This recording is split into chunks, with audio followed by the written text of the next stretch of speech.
welcome to Woodshop 101, a woodworking audio podcast geared toward the hobby weekend woodworker. Your hosts for the show are Jeremy Crawford and Drew Shore. Join these two different craftsmen for a lighthearted banter about everything woodworking, online education, and how they produce content. Topics could include the latest news, tips, tricks, and designs, to include furniture, crafts, and shop projects. Welcome to episode 31 of March 3rd, 2016. Today we're going to talk about accuracy in woodworking. What's going on tonight, Drew? Not a lot, man.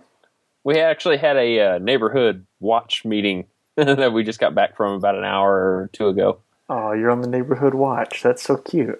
Well, it's not like one of those where, you know, you pair up with somebody and walk the neighborhood for 3 hours. It's just kind of we have our group on Facebook for our neighborhood, so we all kind of stay in touch and let everybody know what's going on in the neighborhood. And we actually had a meeting with the police officer in Moore that is assigned to our vicinity of Moore as a representative, I guess, for the police department. So I think we had one of those a month or two ago, back in January, I think.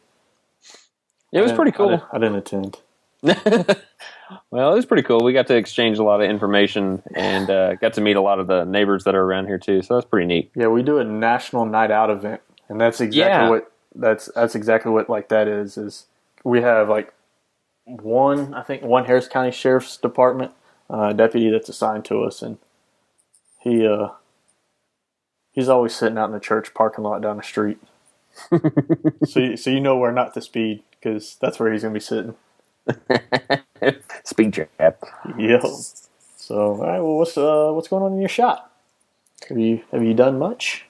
Well, since I finished the mudroom locker, I am trying to get my shop a little organized. I have plans to start a picture frame build, but it's not going to be a simple picture frame. It's actually going to be a joint on all the miters that I've really never attempted in a miter.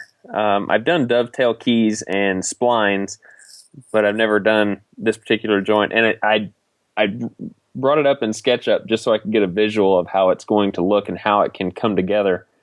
And I finally figured out how I'm going to put it together. Because it's going to be tricky if I just do one joint at a time. But I've got to make sure that my joints are at a perfect 45-degree angle. Otherwise, it won't work. Yeah. I don't want to let it out of the bag just yet. Also, you don't want me to read what's right here on the show notes in front of me? No. So, no, I'm looking forward to that. I'm going to be building a frame pretty soon.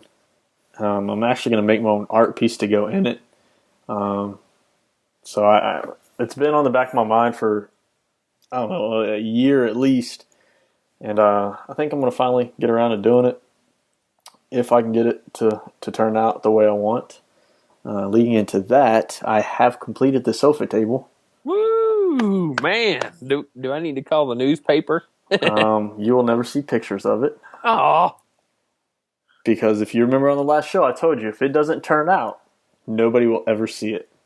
Oh, it didn't turn out the way you liked it? No, I mean, it was nice, but when you just aren't satisfied with something, like I don't know, it was that feeling that like I didn't feel like it was an accomplishment. And so let's just say there's a recycle bin somewhere that has it. You actually took it to a recycle bin? No, I took it to a dumpster, but that's sad. Here's the thing, I'm not going to put it in my house because every time I look at it, it's going to make me mad. And I'm not giving it to anybody because I'm not happy with it. You know, and if we might as well go ahead and lead this out, is our next show was going to be about failures, and that's going to be a topic. That topic will be pushed for another month or so, and we'll talk more in depth about it. But that's one of those things. I wasn't happy with it. I wasn't going to use it, and I'm not going to give it to anybody else. So it's complete. It's out of my shop. It'll never be in my hair again. So I've also turned a couple pens this last week. Last week. When I say last night, here's the one I finished up last night. Oh, slick. So y'all can't see. It's a red and black acrylic blank, and I hate acrylic. I turned it for a friend of my dad's because they sent it to me and they wanted it, but I hate acrylic. It's messy. It's hard to turn. It dulls your tools super fast. It stinks. It smells like melting plastic when you turn it. I don't like to deal with it. Has cool colors though. Yeah, I mean, that's the positive is turning acrylic. You can get some crazy colors in there. So, also turned another one somewhere in here. It was black and purple poplar. You ever seen that? No. I haven't either. Let me grab it. Black and purple.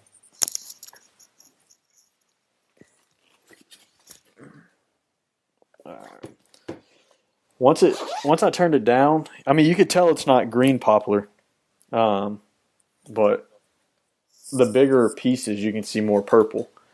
All right, so you see like the purple right here, Yeah.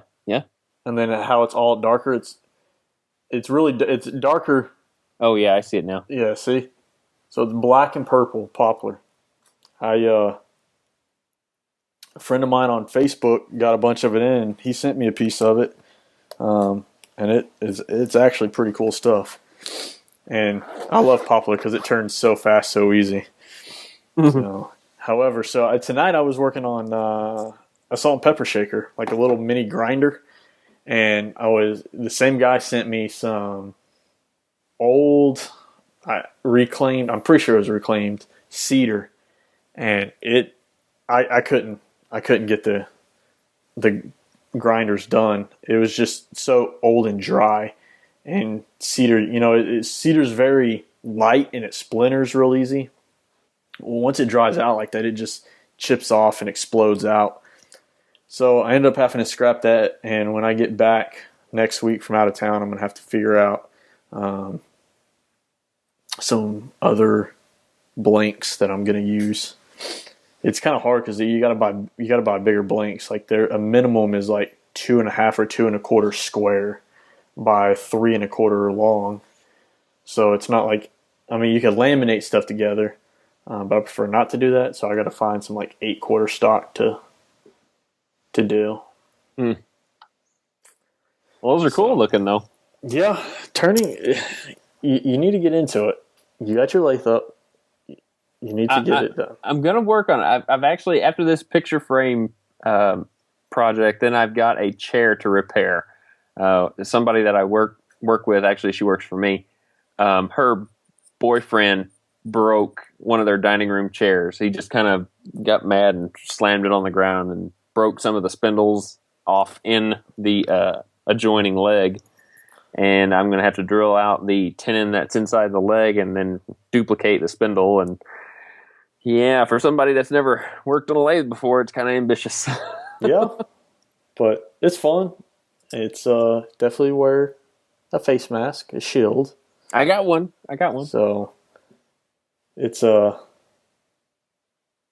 fun because there's just almost an instant gratification, and that's I don't always go to it because I like my more traditional.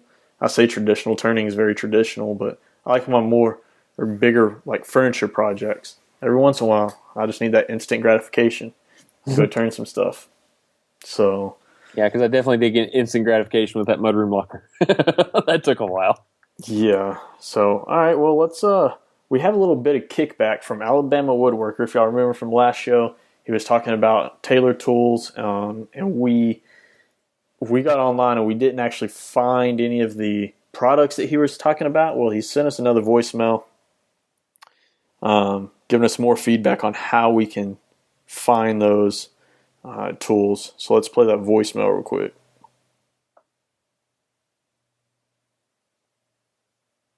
Hey guys, I'm that Alabama Woodworker.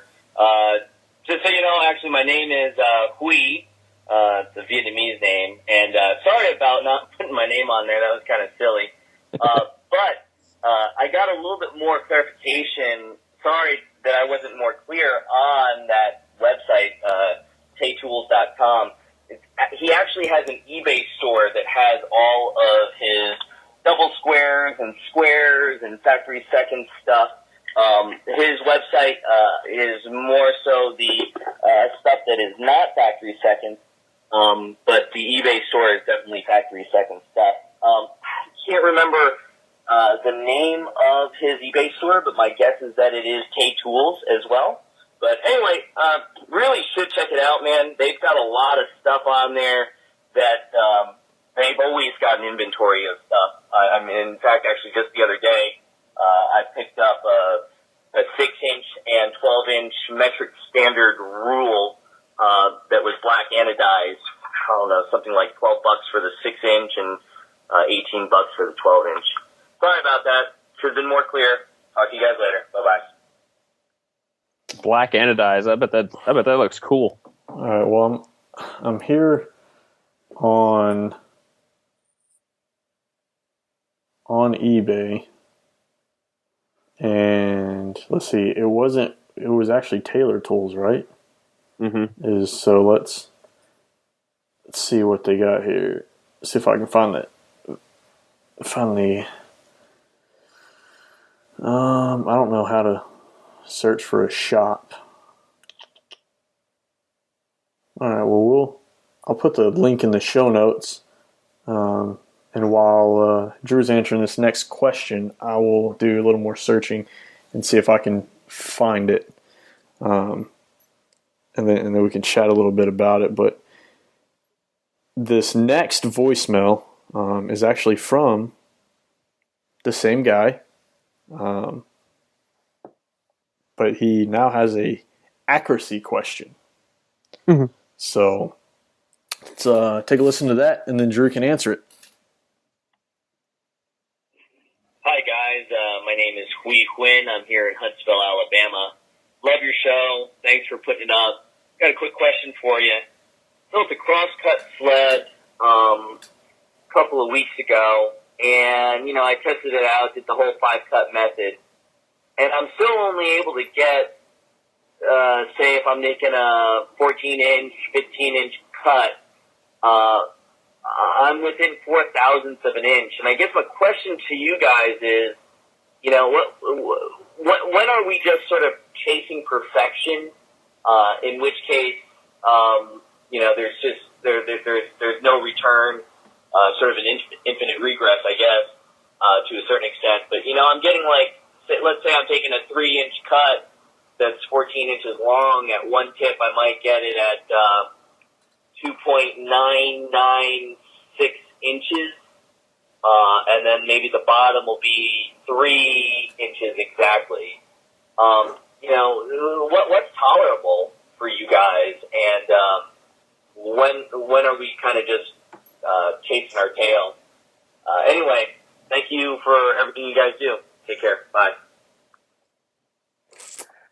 Well, 0.04 of an inch. To me, that's pretty dang accurate. I actually got my crosscut sled that I made a while back within 0.02 of an inch, and I thought that was really, really close. That is just pretty darn accurate, that you won't really notice cutting something on a crosscut sled like that. Because most of the time, whenever you're cutting things on a sled, it's kind of things like face frames and a lot of in-grain work that's not really wide. And the reason you use the 5-cut method on something that's fairly long, say a 12 to 14 inch wide, long piece, is just to dial that measurement in as tight and as accurate as you can get it. So I really think that there may be some people out there that want to achieve perfection, trying to get that particular measurement right down to 0.000. I mean, it's you have it in your head. That's what I want to get, and if you don't achieve it, sometimes you wonder what you did wrong. But if you're under just even 1/100th of an inch, anything below that is super darn accurate to me. I wouldn't fret over 0.04 of an inch. sometimes that can just be a little setup problem, but I would not I would not fret over something like that. And that 5-cut method is probably one of the most accurate ways to get that as accurate as you can. Some people use dial indicators, like Garage Woodworks. Brian, he has used dial indicators to get his dialed in without all the cuts. And that's pretty accurate too, but if you don't have the dial indicator, it's pretty easy. Just use 5-cut and a little bit of math. So if you guys don't know anything about that whole 5-cut method, you would need to go to William Ing's YouTube page, and it's probably one of his most watched YouTube videos is that 5-cut method. And I think it's called 5 cuts to a perfect cut or something. Five cuts to a perfect joint or something like that. And that will give you really good insight on the 5-cut method. And I actually took that method and broke it down into some layman's terms on my video as well. But all the credit to William Ing. He came up with that method, and it is just spot on accurate. And once you have an understanding of it, it's easy to apply to a lot of your 90-degree angle sleds. But yeah, don't worry about it. I think you are spot on where you need to be. Just take care of that.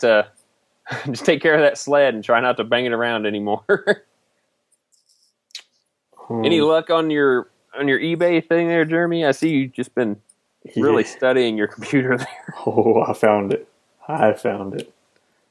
Oh, well, it could be because my picture's frozen. Oh, yeah. There you go. Yeah, I have.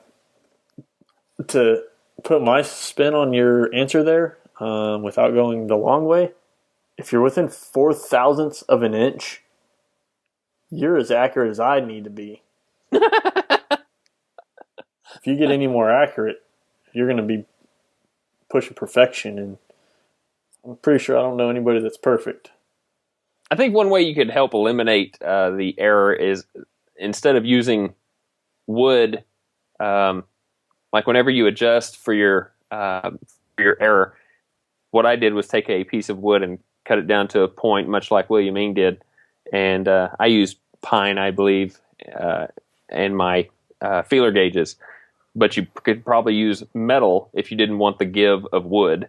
Not that you're going to be like pressing your fence into that point very hard to where it's going to give so much. But I mean, we're talking thousandths of an inch that the wood could give if you press into it. So I mean, you could use metal if you wanted to take care of the give. But I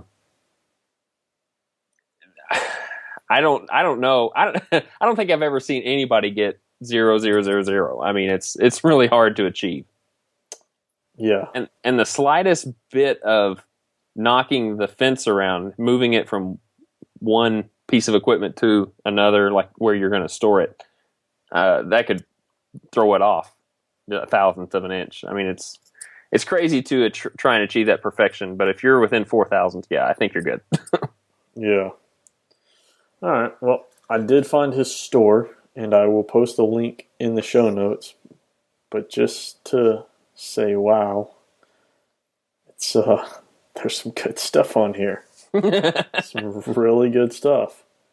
Some good squares, some good chisels. Man, he's got everything. He has some lathe tools on here, calipers, awls. Yeah, awls. He got, let's see, he's got different types of squares. He's got carving tools, screwdrivers. He has a lot on here, so it's definitely worth you checking out. I mean, especially if you're just trying to get into some hand tools. They got some good Narex chisels on here, and that way you can kind of not feel bad about spending, $140 for a 12-piece set of Narex chisels, which is crazy cheap if you're buying in sets of 12 like that. But I highly recommend that you go check it out, especially if you're in hand tools, because a lot of this I see is hand tools. Let's see what these digital... They do have some digital readouts. Um, it looks like possibly for fences or router heights. So I hear that, It sounds like you opened up Pandora's closet, or Pandora's box, not closet, box, to all the woodworkers here. yeah, And Jeremy is now a kid in a candy store. So um, you just finished the show without me. Okay, I'm gonna open my wallet real quick and just go crazy. No, it's actually pretty cool. I mean, there's probably not on here a lot on this that I would buy. I would definitely buy some of their squares though. I don't know much about Blim, and that's who they have Blim on here, and then they have Peck. And I don't know much about either company, so I would have to do research on the company itself for their full manufacturer tools to figure out what the acceptable secondhand would be. Because he has on here that some of these are good to within like 1,000th of an inch. No, here's one that's 6,000ths of an inch.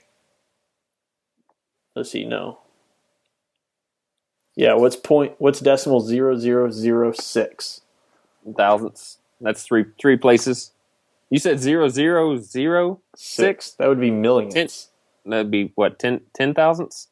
Or 10,000ths. So it's probably 10 thousandths. We're not math whiz. No, but he's calling for them to be pretty accurate.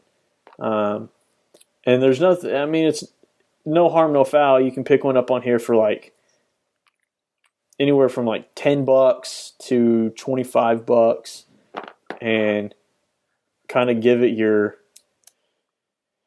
run down and see if it works. But I mean, he's got combination squares on here. He's got the protractor. He's got engineer squares. He's got double squares. So I've been wanting to pick up probably like a 4-inch double square, and then like a 6-inch and a 12-inch combination.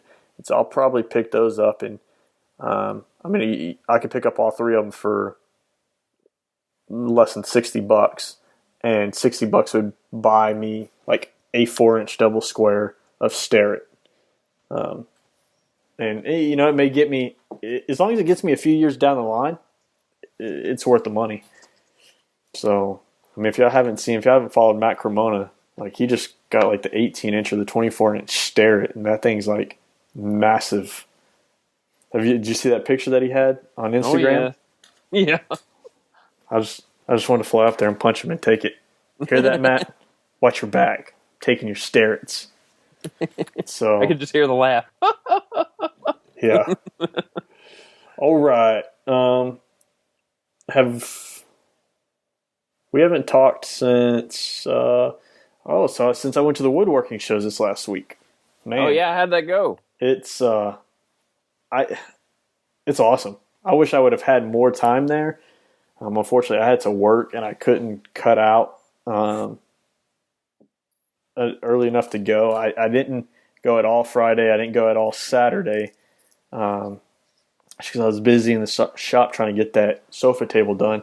But I went Sunday afternoon, and I got to meet Dean Grimes, which is a listener. Dean, if you're listening to this, it's awesome meeting you. And we need to get together soon and either do a collab project or just meet up for some beers. And come on the show. Yeah, we'll get you on the show. We'll shoot to get you on the show in April, Dean. Don't quote me on that though.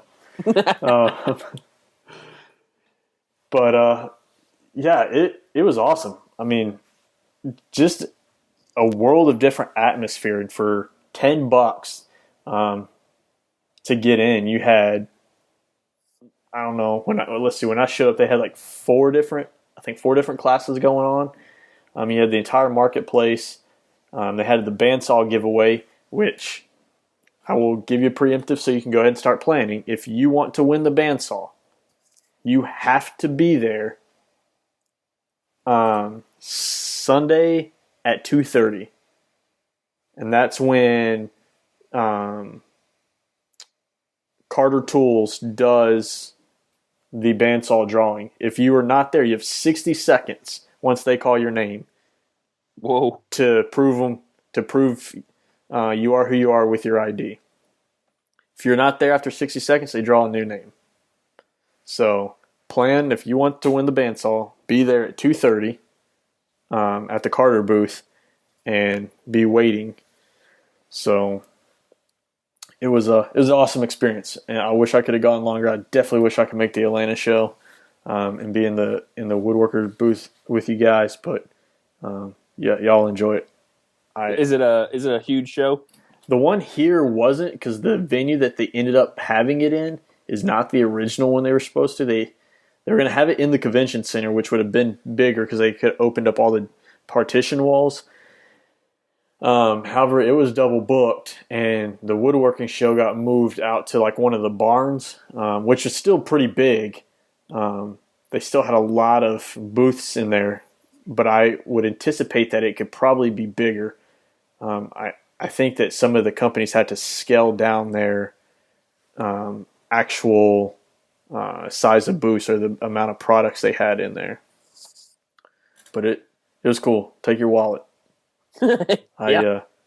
The only thing I walked out with was a T-shirt, and I'm surprised because I could have done some damage. I mean, there's just things you think about. You're like, oh, I want some new card scrapers. Well, guess what? They got them there. They're in front of your face. You should buy them, and everything's on sale there.